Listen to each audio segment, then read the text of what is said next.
नमस्कार, आप देख रहे हैं समाचार टू। मृतक महिला की हुई शिनाख्त। मृतक महिला शाजापुर के थाना आरसी मिशन क्षेत्र के मोहल्ला रेती निवासी निकली विवाहिता कांग्रेस नेता की भतीजी निकली मृतका की शादी जलालाबाद क्षेत्र के गांव चक चंद्रसेन निवासी राहुल पाठक के साथ हुई थी। वहीं सूत्रों द्वारा पता चला है कि मृतक पूजा मिश्रा की शादी 5 साल पहले हुई थी, परंतु दोनों के बीच संतान न होने के चलते आए दिन पूजा को दहेज व बच्चों के लिए प्रताड़ित किया जाता था। मृतक महिला के पिता ने बताया है कि विगत सप्ताह उनका दामाद राहुल पुत्री पूजा को ससुराल से विदा करा कर ले गया था। इसके बाद से लगातार बेटी का मोबाइल स्विच ऑफ जा रहा था। दामाद राहुल से मोबाइल पर बातचीत करने पर वह स्वयं को घर से बाहर होने की बात कहकर टाल देता था। गुरुवार को जलालाबाद के बहुगल नदी में विवाहिता का शव मिलने से हड़कंप मच गया था। खबर प्रमुख अखबारों में पढ़ने के बाद परिजनों के साथ पोस्टमार्टम हाउस में शिनाख्त करने के लिए गए थे, जहां पोस्टमार्टम हाउस में सबकी शिनाख्त कपड़े व गर्दन के निशान देखने पर बेटी पूजा की शिनाख्त हुई। वहीं मृतका के पिता ने अपने फौजी दामाद राहुल पाठक पर अपने परिवार के साथ मिलकर पत्नी की हत्या करने का आरोप लगाया है। पिता और परिजनों का आरोप है कि फौजी दामाद आए दिन दहेज की मांग करता रहता था, जिससे हमारी बेटी अक्सर परेशान रहती थी, जिसकी फौजी ने अपने परिवार के साथ मिलकर मेरी बेटी की हत्या को अंजाम दिया और शव को ठिकाने लगाने के लिए ब्रीफ केस में भरकर नदी में फेंक दिया था। जहाँ आसपास के लोगों की सूचना पर पहुंची पुलिस ने मृतका का शव 2 दिन पहले थाना जलालाबाद क्षेत्र के बहुगल नदी में एक बैग के अंदर मिला था, जिसको परिजनों ने मृतका के कपड़ों से पहचान की है। समाचार टू के लिए शाजापुर से ब्यूरो रिपोर्ट।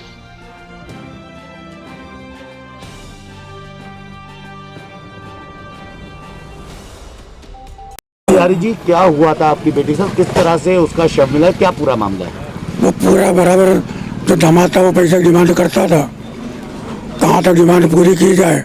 जब शादी की थी जो शर्तानुसार जो देना था वो दिया था उसे दहेज। अभी शनिवार को वो ले गया यहाँ से।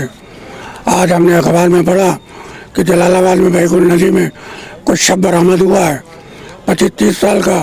उसमें जो हुलिया दिया गया था उस समय मैंने अनुमान लगाया मेरी बेटी हो सकती है। मैंने तुरंत उसके ससुर को फ़ोन किया, उन्होंने गोलमाल जवाब दिया मुझे कुछ नहीं मालूम है, वो चंडीगढ़ गई है हमारा अपने आदमी के साथ। उसके बाद में मैंने उसको फ़ोन किया राहुल को। राहुल ने कहा मैं मार्केट आया हूँ सब्जी लेने, लौट के जाऊँगा तो बात कराऊँगा। लौट के गया, हमने मुझे बात कराओ, कहेगा नहीं मैं ड्यूटी पे आ गया हूँ, बात नहीं हो पाएगी। तुरंत हमने इंस्पेक्टर जलालाबाद को सूचना दी, उनसे पूछा, हमने फिर यहाँ उसको देखा, उसके कपड़े और जेवर से पहचान की वो हमारी बेटी ही है।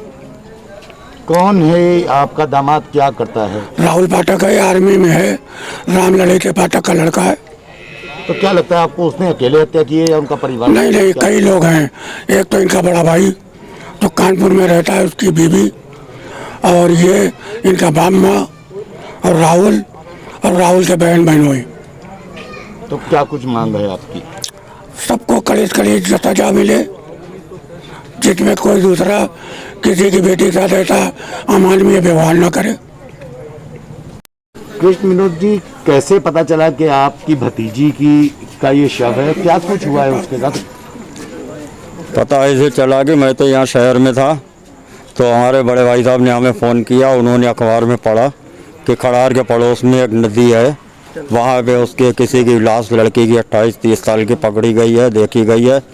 तो इन्होंने मुझे फ़ोन किया, मैं यहाँ आया अपने साथियों के साथ में। मैंने यहाँ देखा, फिर उसकी माँ को बुलाया, उन्होंने देखा, फिर उन्होंने कपड़ों से या उससे पहचाना कि यह हमारी ही बेटी है। तो ये आए दिन पैसों की मांग करते रहे, बदतमीज आदमी थे बहुत ज़्यादा। दामाद एक तरीके से देखा जाए कि बेस लायक थे ही नहीं। और शनिवार को वो लेके यहाँ से गए, जो कि कह गए थे कि 4-5 दिन बाद मैं जब चंडीगढ़ जाऊँगा तो मैं भेज दूँगा। उसके बाद में उन्होंने लड़की तो नहीं भेजी, भतीजी तो नहीं भेजी, लेकिन उसकी अर्थी हमारे पास में भेज दी। राहुल है, मिलिट्री में है, चंडीगढ़ में कहीं सर्विस कर रहा है किसी बटालियन में, और अभी 3 महीने की छुट्टी पे आया था। आज उसने पता नहीं ज्वाइन किया या यहीं कहीं शाहजहाँपुर में है या कहाँ है, तो ये सब आप हैं। दोपहर में भाई साहब की बात हुई तो उन्होंने बात कराने से मना कर दिया, और आज की तारीख में पता नहीं है कि वो कहाँ पे है।